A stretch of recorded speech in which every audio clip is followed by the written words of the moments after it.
when it comes to some investments of Cape Verdeans and Cape Verdean Americans in the country, there's been some controversy around some projects, specifically the biosphere project with globally. There's been accusations from the opposition party that they're trying to implement an incineration project in Cape Verde, import toxic waste.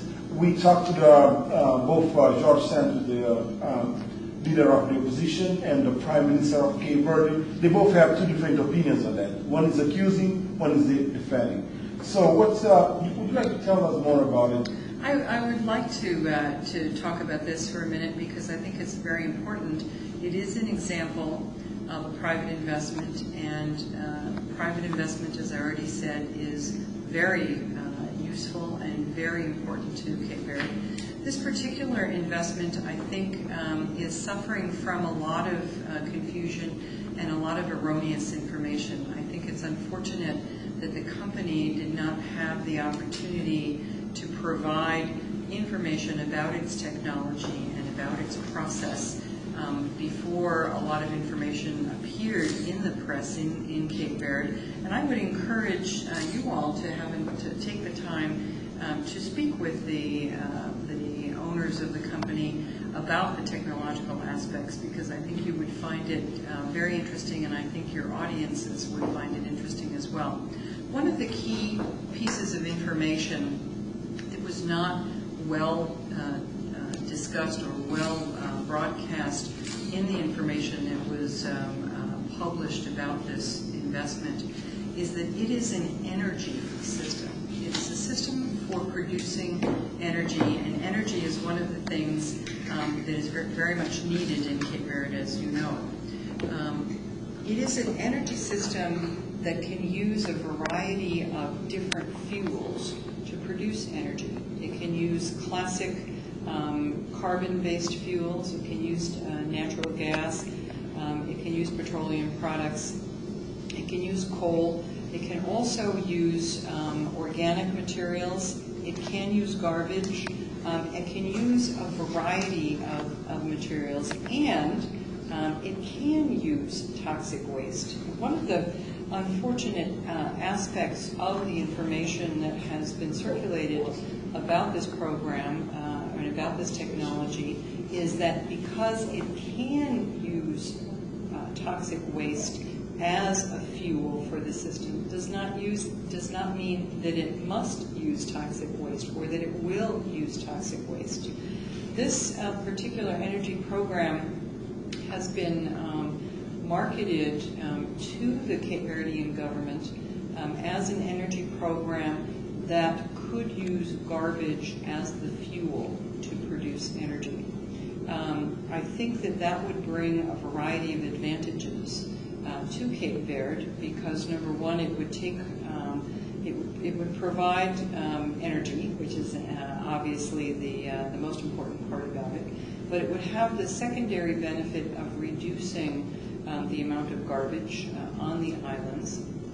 And I think the third aspect is that it would also provide opportunities for recycling programs that don't currently exist. I'd like to mention also the fact that there is a contract signed with the European Union for a landfill program. That has been, it's well known and has been discussed in conjunction with the biosphere project. And I do not see any difficulty with the two projects going forward at the same time.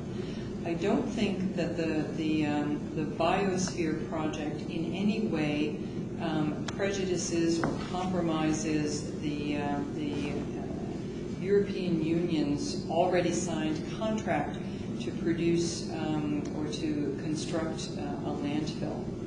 I think that the two projects are extremely compatible and that they can both move forward. And so one of the pieces of misinformation, or one of the areas of confusion that resulted from the various press reports, was that there would have to be a choice between the already signed contract with the European Union and the intention to move forward with an investment by the U.S. firm. And that is simply not the case. Both projects can go forward. No, the landfill project, too, is another concern, because the European Union, in its directives, recommend that the landfill be reduced over time from continental Europe.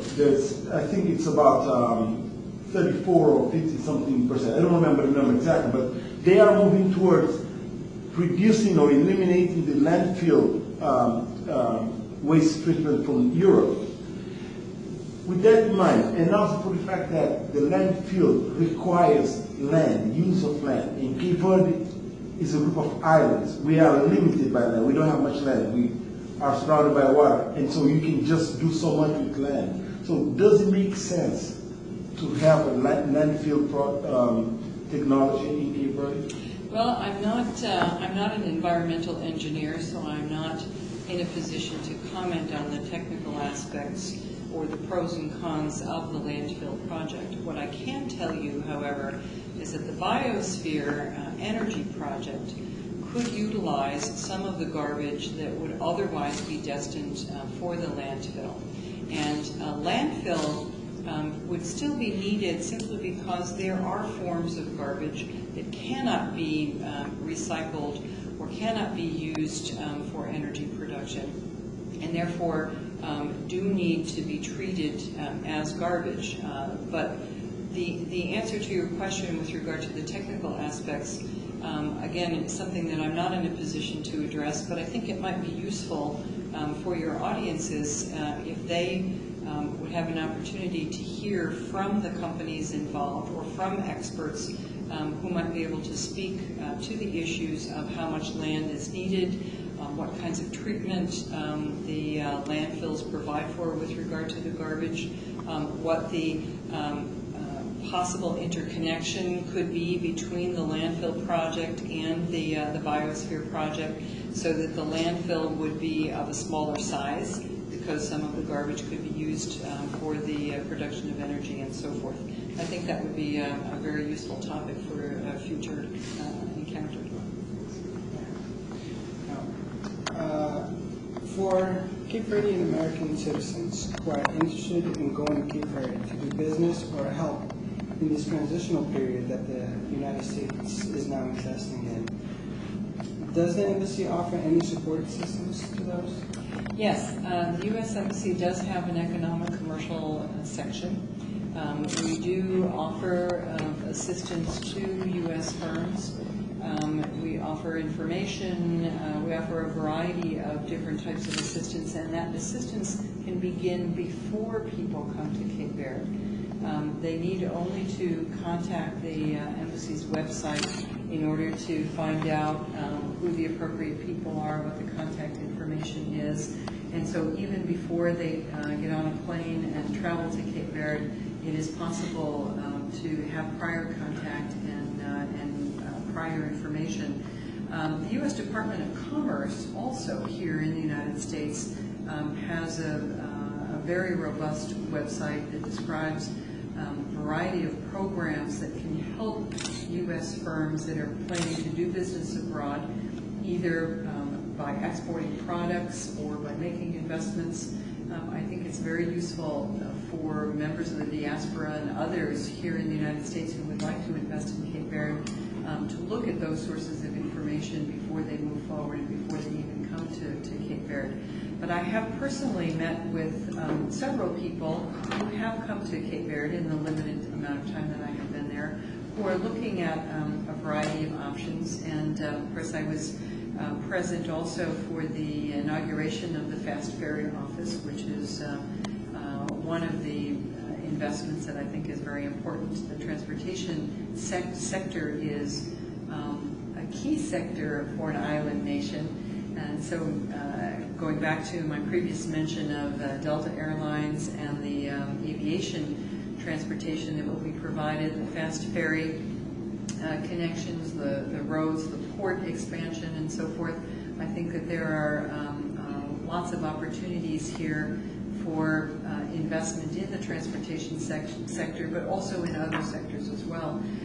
Agriculture is an obvious one. I think there are lots of opportunities there. Energy is another one, and I'm happy that there is a U.S. firm that's looking at that investment. Water resources is another vast area that is of great importance in Cape Verde, where rain happens so rarely, and it is an area that's very, very important both to the sustenance of human life, but also to agriculture. So I think there are lots of investment opportunities, and we are delighted to help you as firms that take an interest in investment. And individuals as well. Individuals provided an opportunity, maybe, for example, there have been some reports of Cape Verdean Americans going, maybe trying to find a job, for example, in one of the various MCA challenges account, projects, I should say. No. The embassy does not assist individuals with job opportunities. However, there are job opportunities in Cape Verde, some of which are associated with U.S. investments. Others are associated with investments by other countries as well. So I think that there are opportunities for people who wish to create a life or establish a home in Cape Verde. The primary focus of the U.S. Embassy with regard to individuals is to help American citizens who are in danger or who need assistance in the form of a new passport, for example, or if an American citizen has a child in Cape Verde and wishes to register the child so that the child can receive a U.S. passport and so forth.